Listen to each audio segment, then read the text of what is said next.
Picture this. You are in a conference room.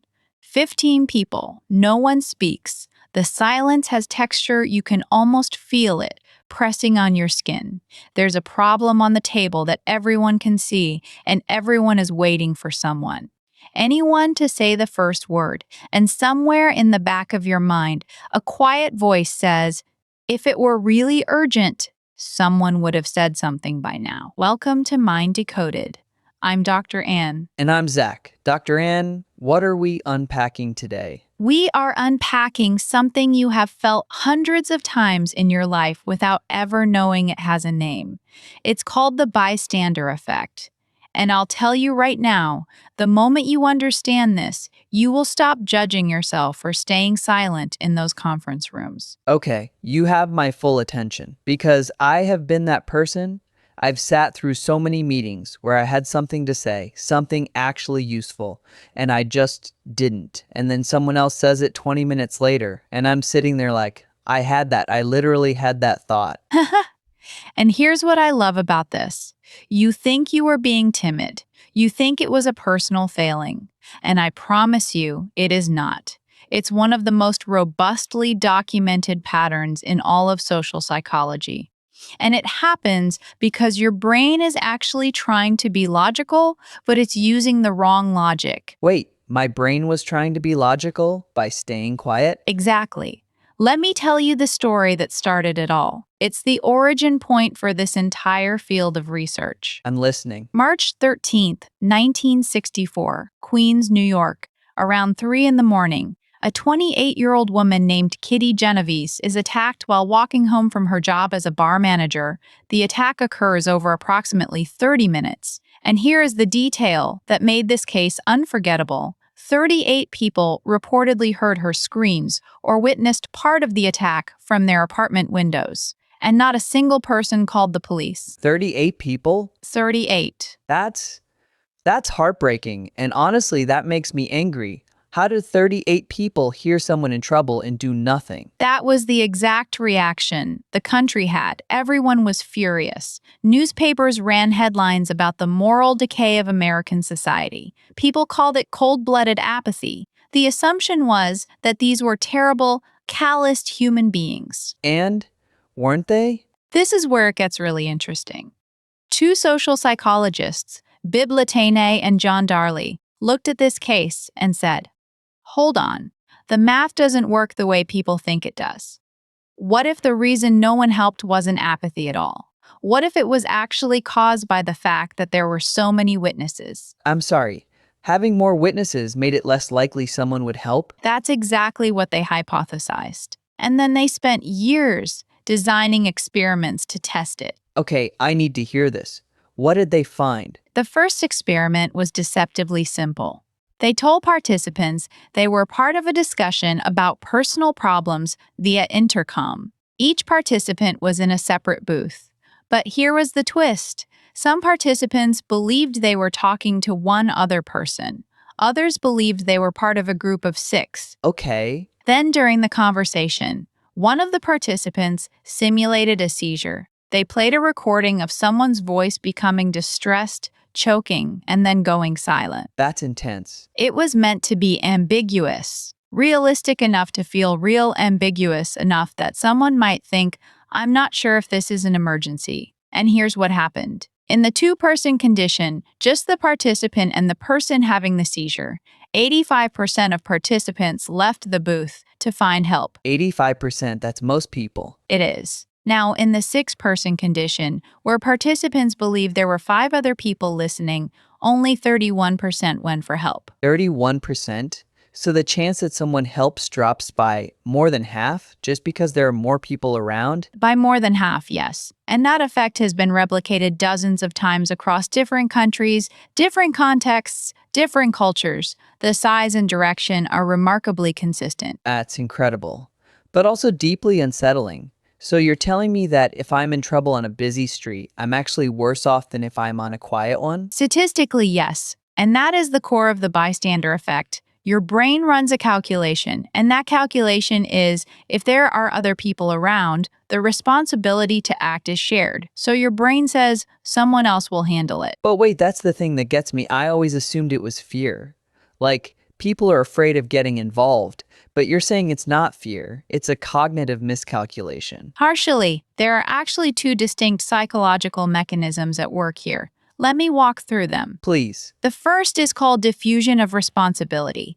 This is the idea that when you are the only person who can help, the responsibility sits squarely on your shoulders, 100% of the weight. But when there are 10 other people who could also help, your brain instinctively spreads that responsibility. Your share drops to 10%, and the math feels different. But that's not conscious, right? Like, I don't think, oh, my share of responsibility is 10%. It's happening below the surface. Completely below the surface. Your brain is running this calculation in milliseconds. You don't know what's happening. You just feel slightly less compelled to act. Okay, so that's the first mechanism. What's the second? The second one is even more fascinating. It's called pluralistic ignorance.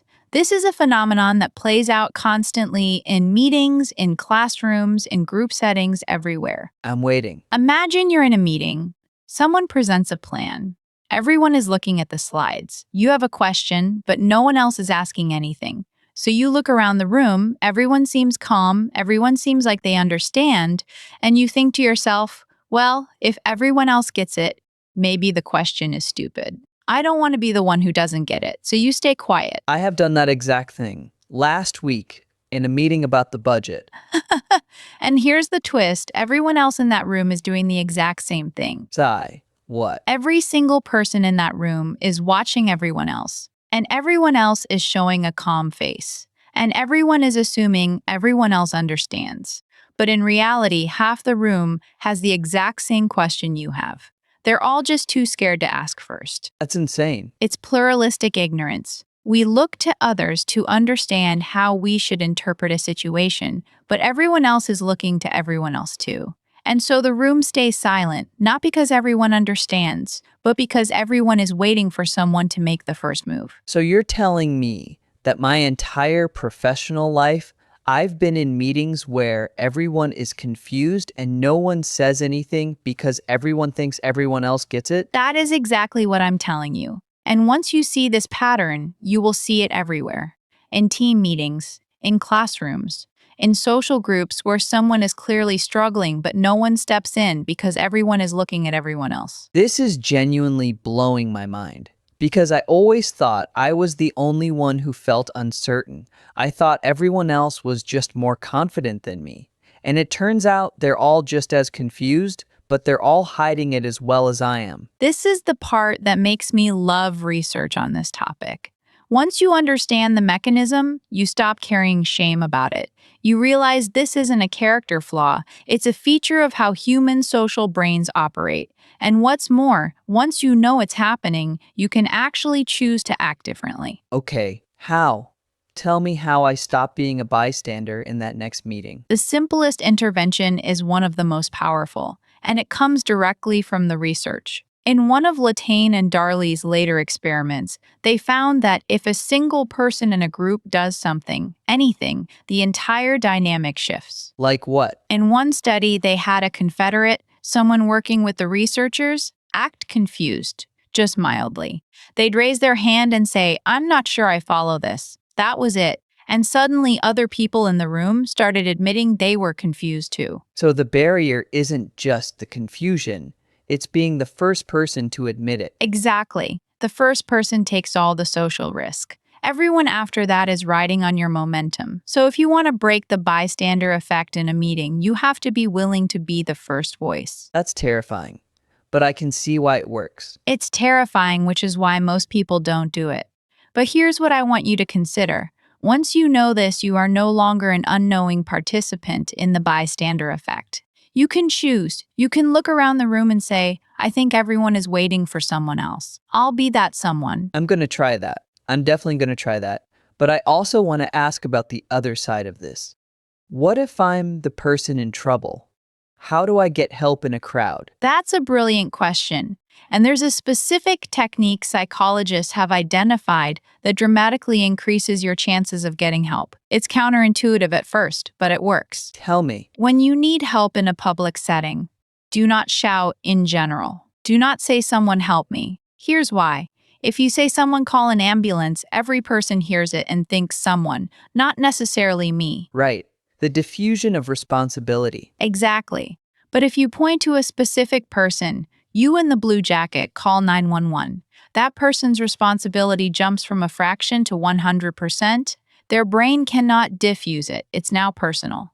And the research shows that people respond dramatically faster when they are singled out personally. Wow. So the key is making it personal, making it impossible for someone's brain to say someone else will handle it. That's exactly it.